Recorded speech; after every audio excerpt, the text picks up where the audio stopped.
नमस्कार बच्चों, आज हम पूर्णांक की प्रारंभिक संख्या के बारे में समझ का विकास करेंगे। हम सभी ने प्राकृतिक संख्या के बारे में पढ़ा है। वे संख्याएं जो सार्वत्रिक गिनती में पहली बार बनाई गई प्राकृतिक संख्याएं कहलाती हैं। जैसे 1, 2, 3 तक 9 तक की संख्याओं को प्राकृतिक संख्या कहा जाता है। इन्हें हम नेचुरल नंबर n से डिनोट करते हैं। प्राकृतिक संख्याओं के निकलने के बाद पूर्ण संख्याओं का ज्ञान निकला, क्योंकि हमको 1 से छोटी संख्या और 9 से बड़ी संख्या की खोज करनी थी। तो उसलिए 1 से छोटी संख्या के रूप में हमारे पास शून्य निकला, और शून्य के बाद हम लगातार संख्याओं को बनाते गए। तो 9 के बाद हमने 10, 10 के बाद 11, इस प्रकार संख्याओं का आगे गणना प्रारंभ किया। तो 1 से छोटी संख्या ज्ञात करने के लिए पूर्ण संख्याओं का आविष्कार हुआ या खोज हुआ। इस प्रकार हमारे पास पूर्ण और प्राकृतिक संख्या दोनों प्रकार की संख्याएं मिल गई। पूर्ण संख्याओं को इंग्लिश में होल नंबर बोला जाता है, जिसे W से डिनोट किया जाता है। अब पूर्ण संख्याओं और प्राकृतिक संख्याओं के मिलने के बाद हमने ये देखा कि सारी संख्याएं जो है वो धनात्मक संख्याएं हैं। धनात्मक संख्याएं मतलब आगे बढ़ती हुई। यदि हम एक शून्य में 1 जोड़ेंगे तो 1, यदि हम 1 में 1 जोड़ेंगे तो 2। इस प्रकार ये संख्याएं जो हैं वो लगातार आगे की ओर बढ़ रही हैं। अगर कभी ऐसा होता है कि संख्याएं पीछे की ओर बढ़ें, जैसे हम जानते हैं कि 2 में से 1 को घटाने पर 1 आता है, लेकिन अगर हमें 1 में से 2 को घटाना पड़ा तो कितना आएगा, इसका ज्ञान करने के लिए हमको पूर्णांक की जरूरत पड़ी। पूर्णांक वो संख्याएं होती हैं जिसमें धन और ऋण दोनों होते हैं। मतलब पूर्णांक में हम 3 को भी लेंगे और ऋण 3 को भी लेंगे। इनको समझने के लिए सबसे पहले एक संख्या रेखा के द्वारा हम इसे अच्छे से समझ सकते हैं। हमारे पास कोई संख्या रेखा है, इसका मध्य बिंदु है 0, क्योंकि 0 ना तो धनात्मक संख्या है और न ही ऋणात्मक संख्या है। तो 0 को हम अपनी बीच में रखेंगे। एक साइड इसके हम धनात्मक पक्ष को रखेंगे, एक साइड इसके ऋणात्मक पक्ष को रखेंगे। धनात्मक पक्ष को रखने पर 0 के बाद हमारे पास मिलता है 1, 1 के बाद 2, 2 के बाद 3, 3 के बाद 4। इस प्रकार हमारी संख्या रेखा जो है वो लगातार बढ़ती जाती है। अब 0 से छोटी संख्याओं की गणना करने की बारी आती है, तो 0 से छोटी संख्या होती है ऋण 1। घटते क्रम में ऋण 1 से छोटी होती है ऋण 2, ऋण 2 से छोटी होती है ऋण 3, ऋण 3 से छोटी होती है ऋण 4।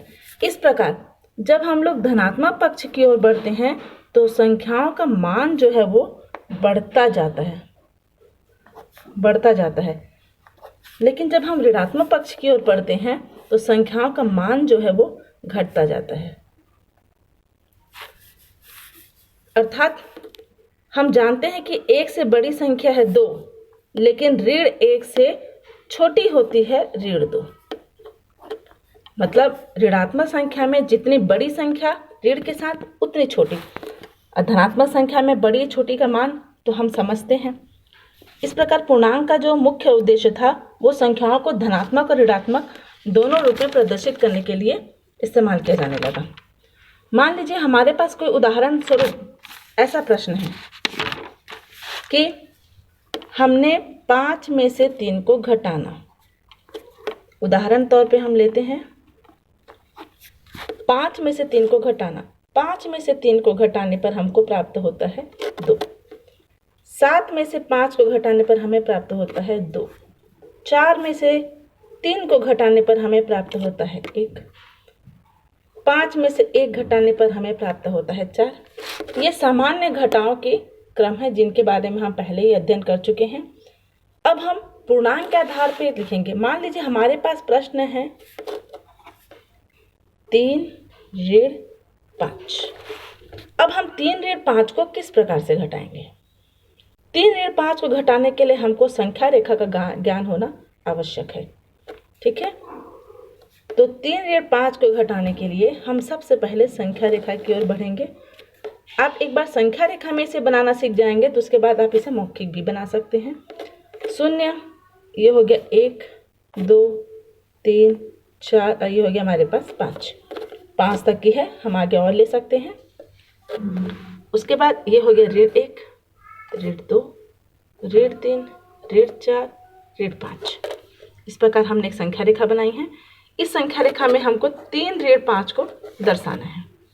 तो हम समझते हैं कि 3 ऋण 5 हमारी दोनों संख्याओं के सामने के चिन्हों पर विशेष ध्यान देंगे।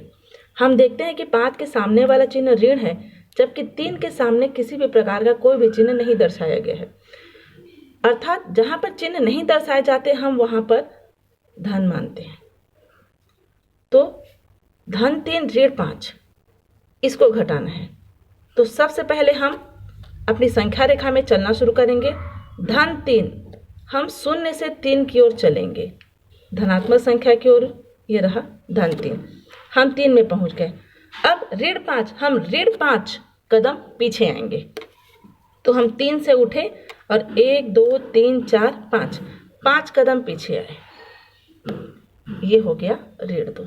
अर्थात धन 3 और ऋण 5 की संक्रिया करने पर हम जो संख्या रेखा में ऋण 2 को प्राप्त करते हैं। यह है संख्या रेखा के द्वारा दर्शाना।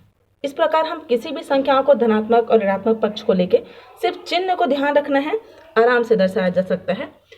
एक और तरीका है इसे हल करने का, जो जब आप संख्या रेखा को अच्छे समझ जाएंगे तब हल कर सकते हैं। जैसे हमारे पास प्रश्न है 3 ऋण 5। हम ये देखेंगे प्रश्न में हमारे पास ऋण का चिन्ह है कि नहीं, धन है कि ऋण है, उस पर ध्यान देंगे। हम जानते हैं 3 के सामने हमने धन माना है। तो 3 ऋण 5 इसे हल करने के लिए हम ये देखते हैं कि बड़ी संख्या के सामने का चिन्ह क्या है। बड़ी संख्या के सामने का जो चिन्ह रहेगा, संक्रिया वहीं से प्रारंभ होती है। अगर ऋण का चिन्ह रहेगा तो घटाव तो होगा ही होगा। अगर प्रश्न में ऋण है, अगर प्रश्न में ऋण और धन है तो घटाव की संक्रिया होगी ही। वहां पर विशेष ध्यान देने वाली बात होती है कि चिन्ह कौन सी संख्या के सामने है। यदि बड़ी संख्या के सामने है तो वो उत्तर को प्रभावित करता है। हम 5 में से 3 को घटाते हैं तो सामान्य स्थिति में हम जानते हैं कि अगर 5 में से 3 को घटाया जाता है तो हमको 2 प्राप्त होता है। अर्थात हमको 2 प्राप्त हुआ। हमने 5 में से 3 को घटाया, 2 प्राप्त हुआ। अब हम देखते हैं कि बड़ी संख्या के सामने का चिन्ह कौन सा है। तो बड़ी संख्या के सामने का चिन्ह है हमारा ऋण। ये ऋण जो है हमारा बड़ी संख्या, इसके सामने का चिन्ह हो गया ऋण। अर्थात बड़ी संख्या के सामने का चिन्ह हमारे उत्तर में लगेगा। हमारा उत्तर हमको मिल गया ऋण 2। एक अन्य उदाहरण के साथ देख लेते हैं, ऋण 8 धन 3। इस प्रश्न को कैसे हल किया जाए।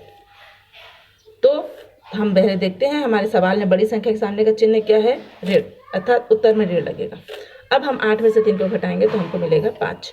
अब इसे आप एक बार संख्या रेखा में बनाकर देख सकते हैं। धन्यवाद।